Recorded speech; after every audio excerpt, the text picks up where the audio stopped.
చక్కని చరణమది కనుక భగవత్ బంధువులారా ప్రతి ఒక్కళ్ళు కూడా భజన కార్యక్రమాలకు రండి. సతదా సర్వదా స్వామి వారి అనుగ్రహాన్ని పొందండి. స్వామి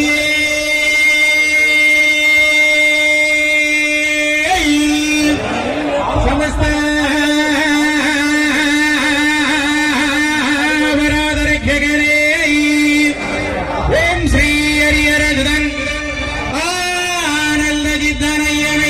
స్వామి హరాయ రుద్రాయ నీలకంఠాయ మృత్యుంజయాయ సదాశివాయ సర్వేశ్వరాయ శ్రీమన్మహాదేవాయ కాలాయ త్రిపురాంతకాయ బిల్వప్రియాయ మగేశాయ మగానుభావాయ ఓం నమః శివాయ శంకరా స్వామి. భగవత్ బంధువులారా త్రయంబకం విదామహే సుగంధం పుష్టివర్ధనం పూర్వారుకనివ బంధనార్థ వృక్షోర్వృక్షేమామృతాత్. మృత్యుంజయ మంత్రం అర్థమేమిటంటే నుదుటన ఎవరైతే గంధమ గాని విభూతి గాని కుంకుమ గాని ధరించి ఉంటారో వాళ్ళు అకాల మృత్యు నుండి బయటపడతారు. మీ ఇంటిలో బంగారాన్ని ధనాన్ని ధాన్యాన్ని ఎలా దాచుకుంటారో గంధాన్ని విభూతిని కుంకాన్ని ఎలా దాచుకుని నుదుటన పట్టుకొని బయటికెళ్తే అకాల మృత్యు నుండి బయటపడతారు. పొట్టు లేకుండా ఎవరూ కూడా బయటికి వెళ్ళబాకండి. మార్కండేయుడి చరిత్రలో ఉంది, నేను కాదు చెబుతుంది కదా. అందుకని భగవత్ బంధువులారా ప్రతి ఒక్కళ్ళు కూడా భగవన్నామ స్మరణ చెయ్యండి. చెయ్యొక్కసారి అందరూ కూడా తాకండి అమ్మా. అందరూ భక్తులు కూడా నారాయణ నారాయణ వాసుదేవ పరంధామ పరమేశ్వర హర రుద్ర నీలకంఠ అమ్మ భవానీ. ఈ రోజు నుంచి రోజుకి ఒకసారి ఉదయం కాని సాయంకాలం కాని నీ సన్నిధికి రోజు గుడికి వెళ్తారా? రోజు మీ సొమ్మయం పోయింది, బాలాజీ గారు తీసుకొచ్చి ఇక్కడ పెట్టారు. గురువు గారు రోజు గుడికి వెళ్ళమని మీరు ప్రమాణం చేపిస్తున్నారు, ఇది కరెక్టేనా? మీరు వెళ్ళిపోండి, బాలాజీ గారి సంగతి మేము చెబుతామంటారు. మాకు జాబులు ఉంటాయి, ఉద్యోగాలు ఉంటాయి, వ్యవసాయం ఉంటుంది, రోజు గుడికి వెళ్ళమంటున్నారు. అసలు మీరు వెళ్తున్నారా అని నన్ను అడగొచ్చు కదా. వద్దులే, మళ్ళీ ఒక్కసారి మీకోసమేనమ్మా ఇదంతా కదా. ఇన్ని లక్షలు పెట్టి ఈ దాత ఇంత చక్కగా చేస్తున్నారంటే ఎవరి కోసం? అందరి కోసం. మన కోసం అయితే ఇంట్లో చేసుకోవచ్చు, సకుటుంబ సపరివార సమేతంగా మన అందరి కోసం చేస్తున్నాడు కదా. మళ్ళీ ఒక్కసారి నారాయణ వాసుదేవ పరంధామ గోవింద పరమేశ్వర హర. ఈ రోజు నుంచి వారానికి పర్వాలేదా? వారానికి దేవాలయాలు వెళ్తాను, చేతులు ఎత్తండి. వారానికి ఒక్కసారి. అప్పు చాలా మంది ఉన్నారు, మీకు వేల మంగళాశాసనాలు చేస్తూ వారానికి ఒక్కసారి కదా. సరే ఓకే, ఒక్కసారి చదువుతుందమ్మా. నారాయణ పరంధామ పరమేశ్వర. ఈ రోజు నుంచి వారానికి ఒకసారి ఉదయము కాని సాయంకాలము కాని నీ సన్నిధికి వస్తాను స్వామి.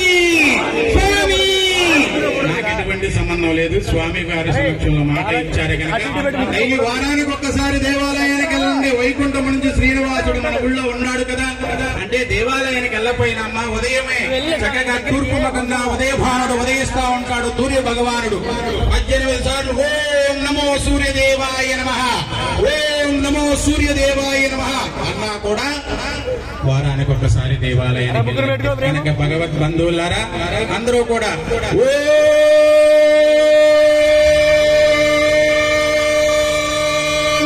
నమో నారాయణాయ.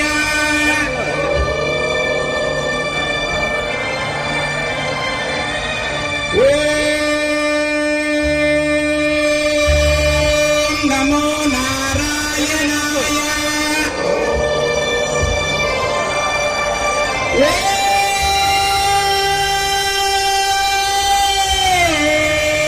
నమో నారాయణాయ నారాయణ నారాయణ అనుకోరాధ నారాయణ నారాయణ అనుకోరాధ బాక్సుల కంటే దిక్కులు పిక్కటిల్లేగా మేము చెబుతాం అంటున్నారా లేదా? అనాలి కదా. నారాయణ నారాయణ అనుకోరాధ నాలికే సేద నాలికే సేద ఓపికే లేదా ఓపికే లేదా ఆర్తత్రాణ ప్రణాయక అఖిలాండకోటి బ్రహ్మాండ నాయక ఆర్యమధ్యాంతరహిత నారాయణ వాసుదేవ ఋషికేశ పద్మనాభ శంకుచక్ర గదా రూప శ్రీ వెంకటేశ నందనందన నందకిశోర పురాణ పురుష పుండరీకాక్ష గోవింద. మాకు ఓపిక లేదంటావా? బాలాజీ గారి పాడిన గానాన్ని దిక్కులు పిక్కటిల్లేలాగా చెబుతాము స్వామి. నువ్విచ్చిన దేహమే కదా, అందుకే పరమదేవి పరమేశ్వరుని అంది పరమేశ్వర హర. ఆ బూడిదేమిటి, ఆ జటాలేమిటి, ఆ పుర్రెలేమిటయ్యా అలా ఉన్నావు? ఆ విష్ణుమూర్తి చూడు దగా దగా దగా దగా మెరుస్తున్నాడు, నువ్వేమిటయ్యా అలా ఉన్నావు అనంగానే పరమేశ్వరుడు పక్కు నవ్వాడు. దేవి నాకేం పనిలేక వేసుకోలేదు. ఏ నాటికైనా ఎప్పుడైనా ఎలాగైనా వీడు రుద్రభూమికి రావాల్సిందే. రుద్రభూమికి ఎవరైనా రావాల్సిందే. ఈ వచ్చే ప్రక్రియలో కొంతమంది కొంత దూరం వస్తారు, కొంతమంది కొంత దూరం వస్తారు. మిగిలిన వాళ్ళందరూ కూడా కాళ్ళు కడుక్కొని వెళ్ళిపోతూ ఉంటారు. అప్పుడు బాధపడుతూ ఉంటారు. మిగిలిన వాళ్ళందరూ కూడా కాళ్ళు కడుక్కొని వెళ్ళిపోతూ ఉంటే ఆ రుద్రభూమిని వదిలి పరిగెత్తుకొస్తూ ఉంటాడు వాడు. అప్పుడు ఆగుతాడు పరమేశ్వరుడు. అరే ఆగరా, అమ్మో స్వామి, ఈ రుద్రభూమిలో నేనుండలేను, ఈ రుద్రభూమిలో నేనుండలేను, నువ్విక్కడే ఉండాలిరా. అయితే నీకు తోడుగా నేనుంటాను రా అన్నాడు పరమేశ్వరుడు. నాకు తోడుగా నువ్వు ఉంటావా స్వామి? నాకు తోడుగా నువ్వెందుకుంటావని పరమేశ్వరుని క్వశ్చన్ చేశాడు. ఏమి లేదురా, నువ్వు బతికున్నప్పుడు హరా హరా హరా హరా అన్నావు, ఇప్పుడు నిన్నెట్టా వదిలిపెడతా? అందుకే దేవి ఈ అడుగు కోసమే వేసుకొని నేను ఉంటున్నాను కదా. అందుకని భగవద్బంధువులారా, భగవన్నామ స్మరణ చెయ్యండి. ఆయుష్, ఆరోగ్యము, ఐశ్వర్యం కూడా ఉంటుంది స్వామి.